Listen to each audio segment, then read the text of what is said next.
I have the honor again of introducing another man that has been instrumental in our healing journey.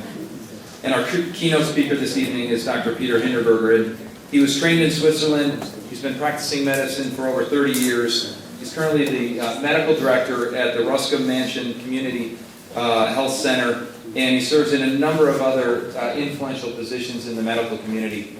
For us, we've known Dr. Hinderberger for some time. We were referred to Dr. Hinderberger by a former employee that I used to work with, Gail Dorr. She got us into this whole idea that our bodies were created, that God created our bodies to work properly, and that there were natural solutions to it, and that we should look at that. And then we went into the homeopathic route, and I think in our life, we've got 4 kids, which most of you know. I think they've been on antibiotics maybe 4 times total between the 4 of them in their life. And so we became experiential believers in this idea that your body, if you stimulate your body to fight, it actually fights. It actually works properly. You just have to figure out the formula. Dr. Hinderberger's been essential in this journey. He also is a man of great faith. Believes that you can't address disease without looking at the whole person. And we're excited and honored to have Dr. Peter Hinderberger join us tonight.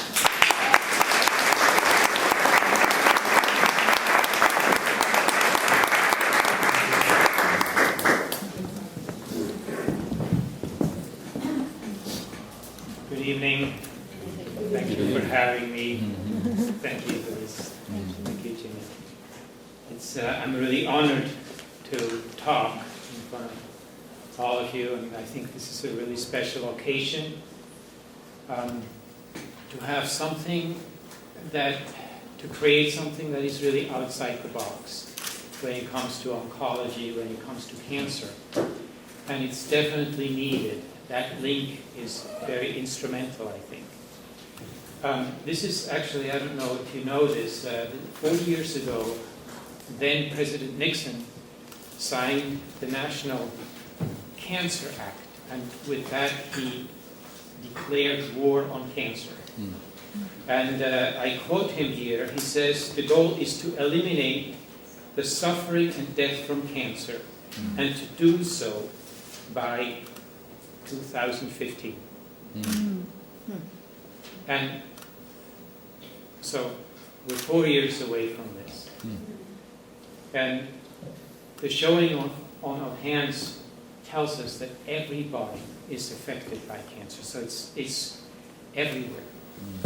So I have my doubts that we actually will win this war on cancer. As a matter of fact, I read that the death rate from cancer between 1950 and 2003 dropped by 5%. Now there are more people alive after 5 years, but the cancer rate, the death rate has not dropped much. So there's just something wrong with approaching cancer in the way it is conventionally approached. It costs a lot of money. I mean, last year we spent $125 billion on cancer treatments alone. And they estimate that by the year 2020 it will be about $207 billion. So it's incredible amount of money that drains us as private people and also drains our society. And when you look at the history of cancer treatment, I mean, we're going back hundreds of years. What did they do back then? They did burning, they did use the knife, and they used caustic material to destroy the tumors. And that's where it has been. However, it has become much more sophisticated. I mean, within the last 10 years, there have been enormous advances in chemotherapy. Chemotherapy is not, as a rule, as toxic as it was 10 years ago. Also, like radiation, as Kathleen said, with the cyber knife, you can be really precise, enormously advances, or also with surgery, with endoscopic surgery. So it gets much more sophisticated, but the step outside these three realms has really not been done. There are cancers, like there are treatments for specific cancers that attack specific cells. And this is almost a breakthrough, I would say. But it's only for certain kinds of cancers, and it's very, very expensive. There are also some cancers that we don't have answers, like pancreatic cancer is one of them, or something like glioblastoma, brain cancers, or some special kinds of leukemia. So we just have to start to think outside the box. And I think that we have to, speaking about oncology, I think oncology has to look at other avenues. Not that I have all the answers. There's only one who has all the answers. Mm-hmm. And I really, some people call me I'm an alternative physician. I'm not alternative. Mm-hmm.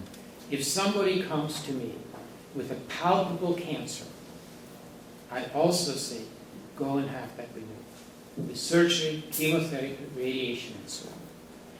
But then somebody actually used the word, I think it's such a bad choice, this watchful waiting. Mm-hmm. Whom are we fooling? Mm-hmm. Why don't we say closely monitoring or something? But what are we waiting for? Mm-hmm. So, and in that period, I think that complementary medicine, not alternative, but complementary medicine can do a lot. For instance, with modulating the immune system, there are herbs out there. There are mushrooms, for instance, that they produce these proteins that are called lectins. And these lectins, they can stimulate natural killer cells, helper cells. These are part of the immune system that look around for cancerous conditions, and they can destroy cancer cells. Mistletoe is also has these lectins. And mistletoe is kind of unique. It's the only plant that we know so far that not only has these lectins, but it also has a chemical that destroys cancer cells. And the Latin name for mistletoe is called Viscum album. And because this chemical is specific for this mistletoe, it's called viscotoxin. And there was actually a pharmaceutical company in Switzerland in the early 70s that produced a chemical based on this viscotoxin, and they used it for lung cancer. And it was very effective, but it had enormous side effects. They took it off the market. Actually, just today, I heard on driving up here, there's another chemotherapy that for breast cancer that they have to take off the market. So the threshold between therapeutic and toxic is very narrow, or the gap. And there are ways to give a substance that has cancer-killing effects in a more gentle way than finding the active ingredient in a plant and then synthetically produce it. The same is with Taxol that comes from the yew tree. It's an effective chemotherapy, but it's also quite toxic. Now there must be a way to harvest the yew tree and then process it in a way so that it can destroy the cancer cells in a less aggressive way or with less side effects. And that's what alchemists did. Alchemists are misunderstood. Really, they tried to harvest the plant, and already there they run into problems. When do I harvest the plant? just when, for instance, a dandelion, just when in the spring when it's the freshest, or should you let it be exposed to the cosmic forces and harvest it like 3 months later? And what do you harvest? The roots, the leaves, the blossoms? And then how do you process it? Do you distill it? Do you burn it down to ashes? Do you ferment it? Do you preserve it in alcohol? All these questions. And then how do you give it? By mouth? Or make an ointment? All these are questions that alchemists ask themselves. And it's actually fascinating. Then you live with the substance. And when you dwell with a plant or a mineral and really come into a dialogue with them, something will happen. Something third will come in. And that's what I call the healing spirit. Now you will not achieve this with a chemical. I have a relationship to mistletoe. I know a lot about mistletoe. It's an absolutely unique plant. And I can talk about it, for 5 minutes I can talk about it. I hope I will not bore you. But mistletoe is an ancient plant. And it does not grow in the soil. It needs a host tree, but it does not destroy the host tree. There's a symbiosis between the mistletoe and the host tree. It grows on apple trees, on oaks, pine, and so on, not many. And it blossoms in the middle of the winter. It ripens in the middle of the winter. The berries are ripe in the middle of the winter. It's kind of odd, right? When you have a plant and you look at the leaves, with all the plants, and you don't need to be a botanist, you can tell what is the top of the leaf and what is the bottom of the leaf. The mistletoe doesn't have a top of the leaf, doesn't have a bottom of the leaf. Another odd thing. Mistletoe does not like the sun. Just about all plants are heliotrope. They reach up towards the sun. Mistletoe bends over against the sun. And it's very toxic. There's only one bird. I forgot the name of that bird. And that bird eats the berry and doesn't get killed. And then sits on a branch and poops out the berry. And the berry is very sticky and it adheres to the bark. And this seed actually then moves a little bit down. It moves and finds a place where it can hold on to the bark. And the mistletoe does not have a root. It has one finger. It's called Senker. It's a German name. And that Senker goes then through the bark, but it never goes through the cadmium, which is the barrier between the bark and the wood. And then the bark grows and grows and grows and grows with years, so that Senker gets relatively deeper. Another odd thing is that this Senker, this kind of root, has chlorophyll in it. It's a unique phenomenon. Chlorophyll is a substance that has to be exposed to light. And that you will find in the root.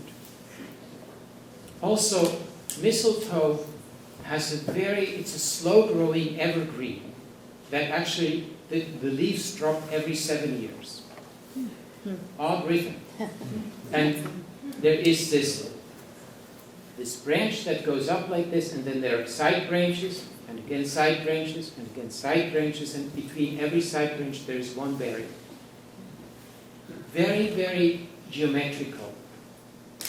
So when you study this plant, you just have a feeling this is an odd fellow.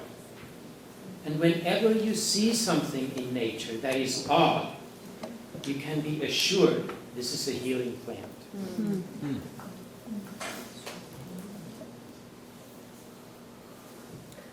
Anybody has used arnica? No? Arnica for bruises. It's a homeopathic remedy. It works wonderfully. If homeopathy is a hoax, we can discuss this, but arnica works. And arnica looks like a daisy. It has yellow petals.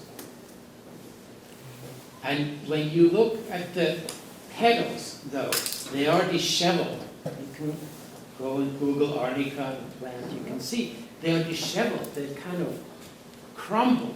And this is simplified. It looks like somebody stepped on it. And the ancient shamans or alchemists who went out into nature and they saw this plant, it was obvious for them with their eyes that, hey, this looks like somebody stepped on it. It looks like an injured plant, but it has overcome this injury. It has the capacity, the healing inside, to overcome injuries. So these shamans, they didn't, somebody came to them with a tummy ache and they said, try this, this didn't work, try this. It wasn't trial and error. It was they had this knowledge, this deep knowledge that this is the plant that will heal, because they had a correspondence. We lost that because of our intellect, and we have to find another way in approaching this again. And that is one with observation and really have a dialogue with the plant. I don't have a dialogue with Taxol or another chemo, or for that matter, I don't know, beta blocker. But you can really get into a relationship with nature and with the plants.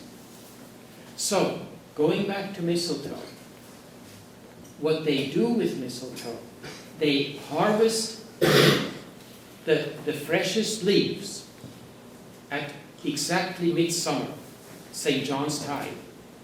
They harvest the leaves, they crush them, and put them into water.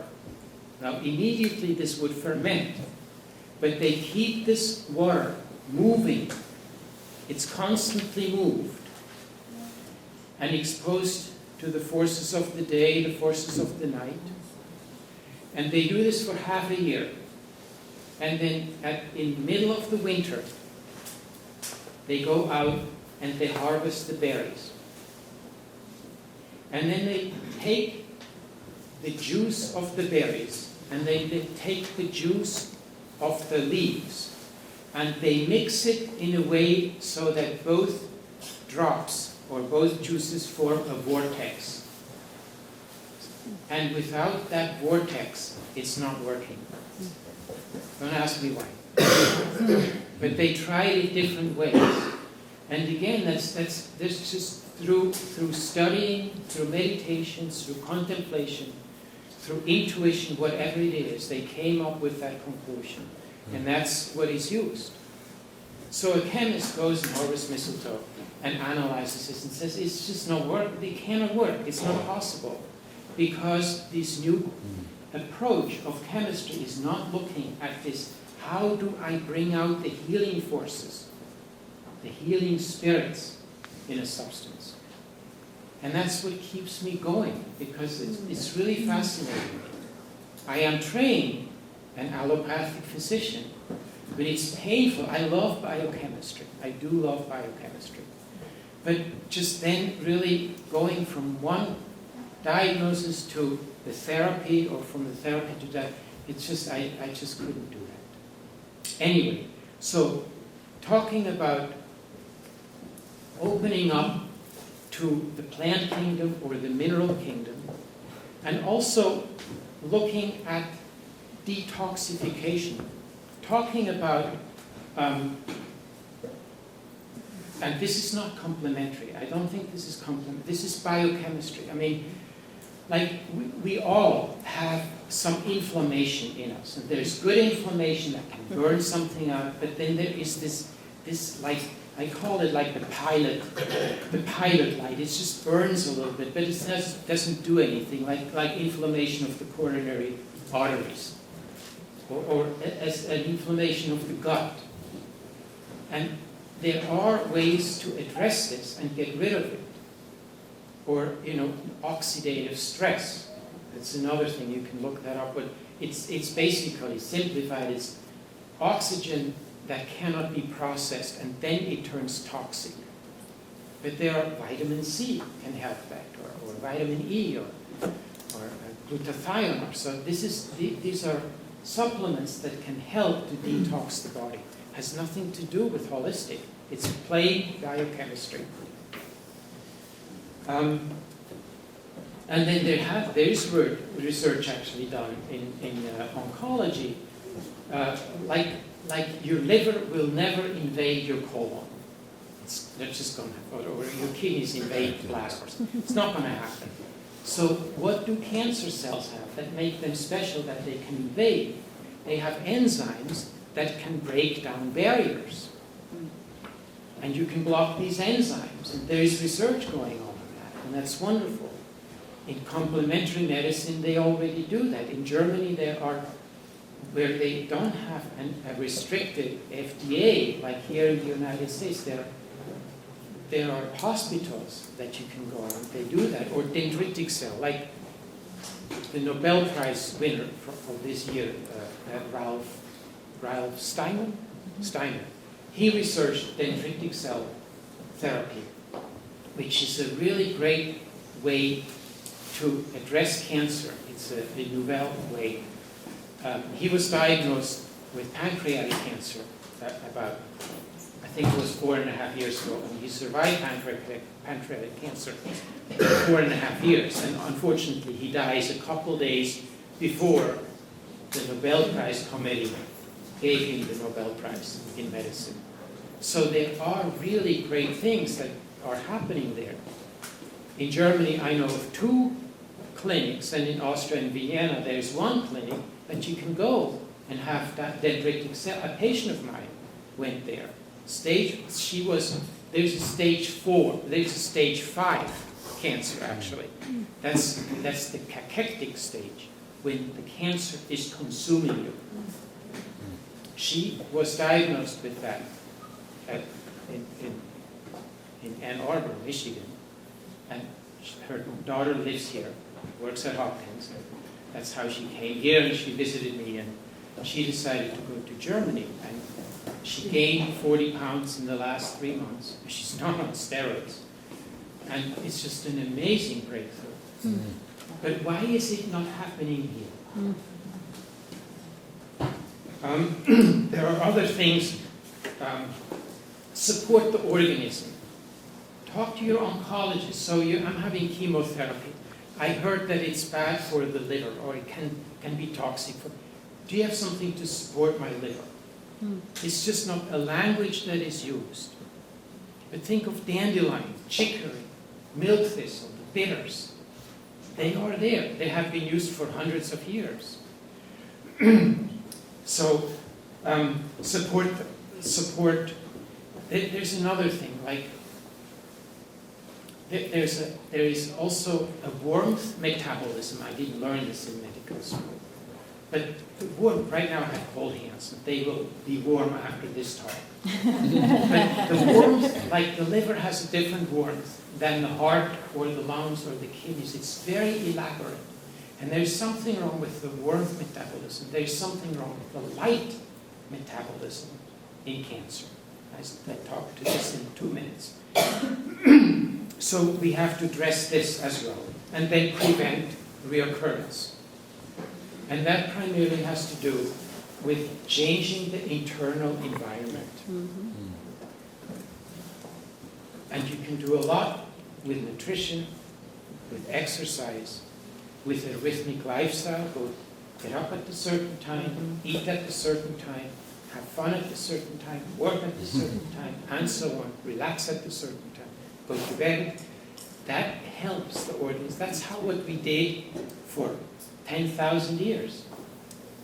In February, I was on a medical mission in Haiti, in a place where they had no electricity. And it was phenomenal. Like, at night, we had a generator. So, but that only worked for half an hour in the evening. So after dinner, we could talk for half an hour. And then, you went with your headlight and read a little bit, but you went to bed. And in the morning, guess what woke us up? Chickens. Huh? Chickens. The rooster. 5:30.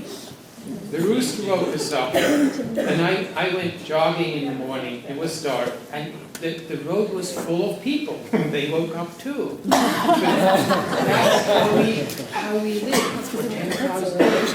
It's just thanks to this electricity that messes us up. So we should be all in bed. Anyway, very important. And I don't care if you go to bed at 11 o'clock or 10 o'clock, or you shouldn't go at 1 o'clock, but just keep that rhythm. It helps the organism.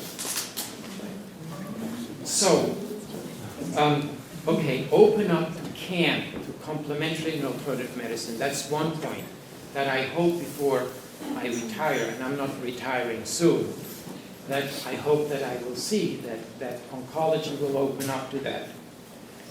And then there's another problem, and please don't take it personal.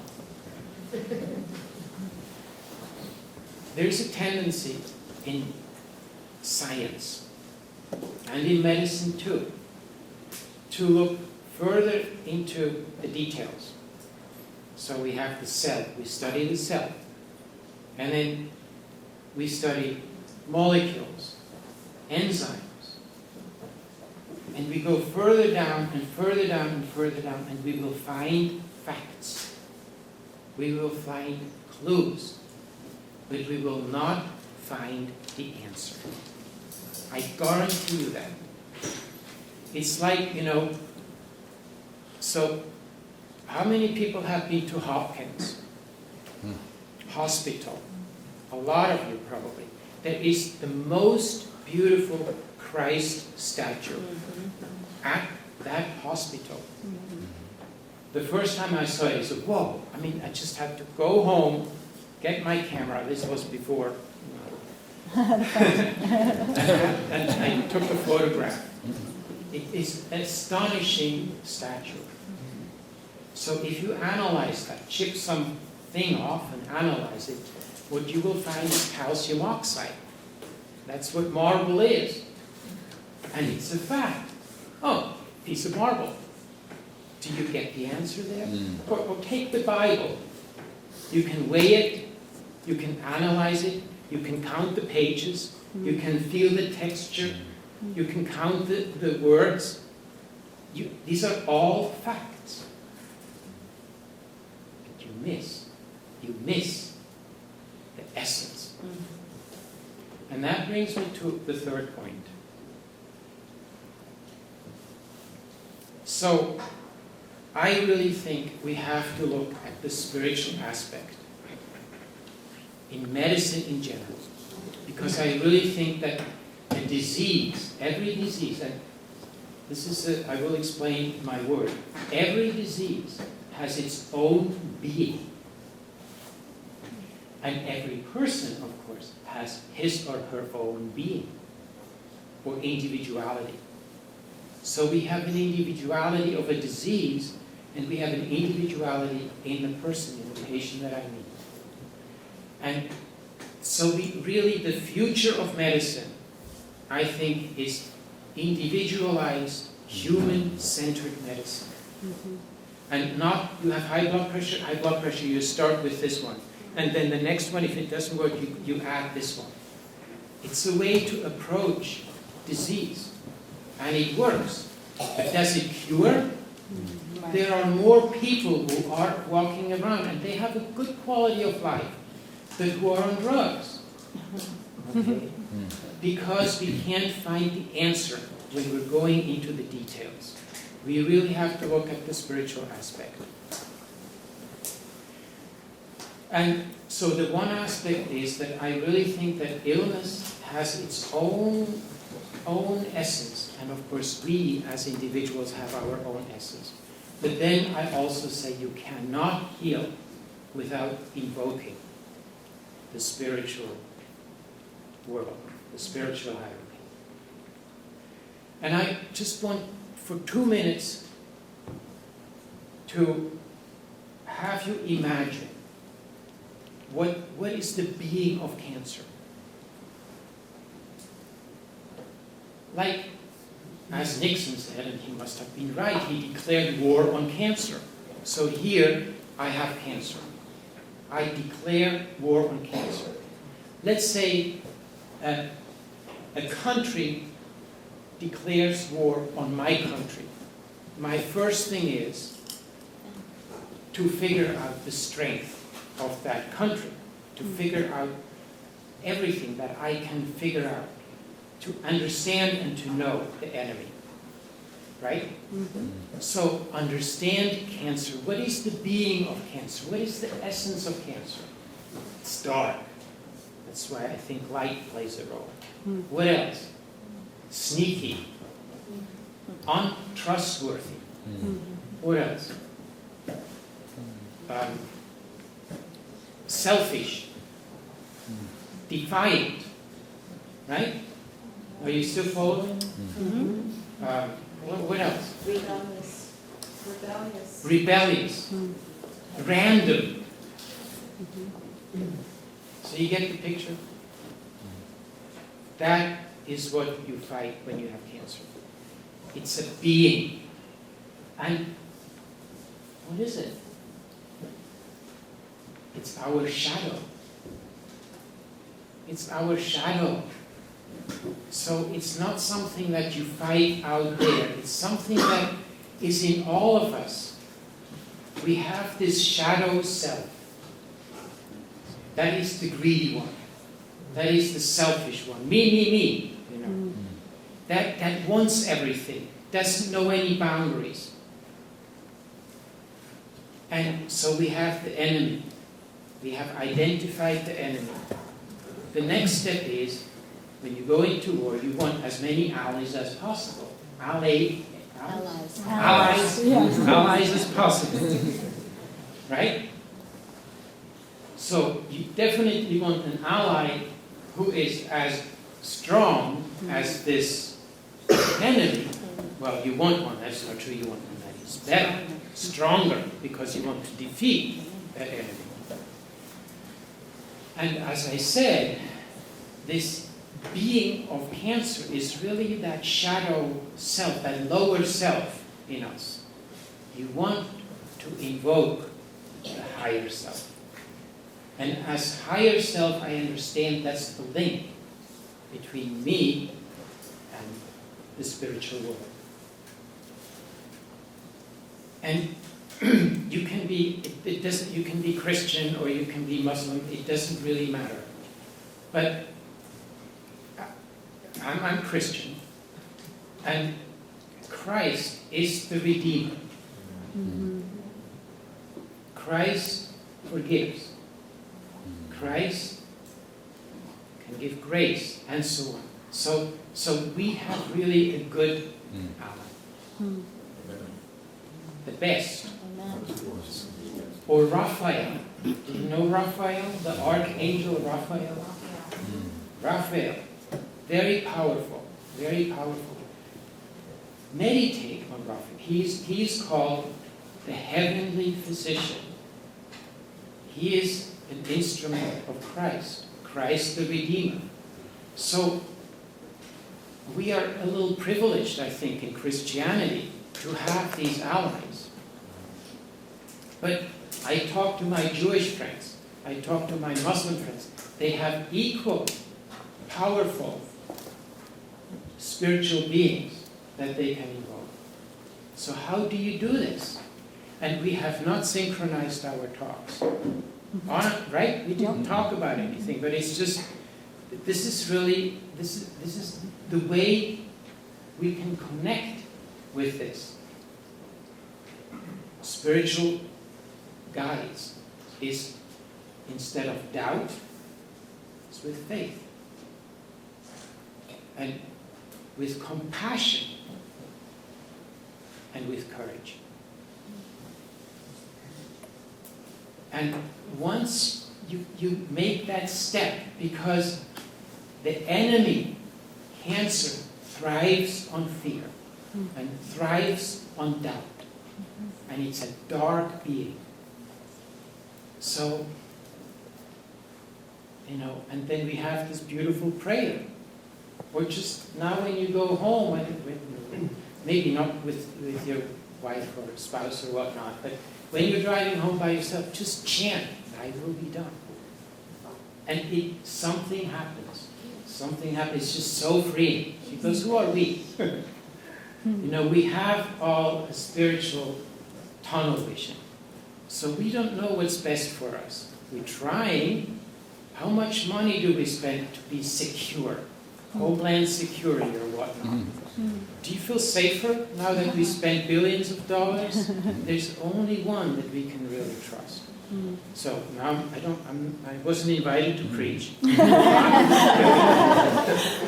That's basically all I want to say. Really, really, I think this is an important pillar, the spiritual aspect. And it manifests, practical spirituality manifests in faith and in compassion and in courage. And that's what is the core of this organization. Thank you.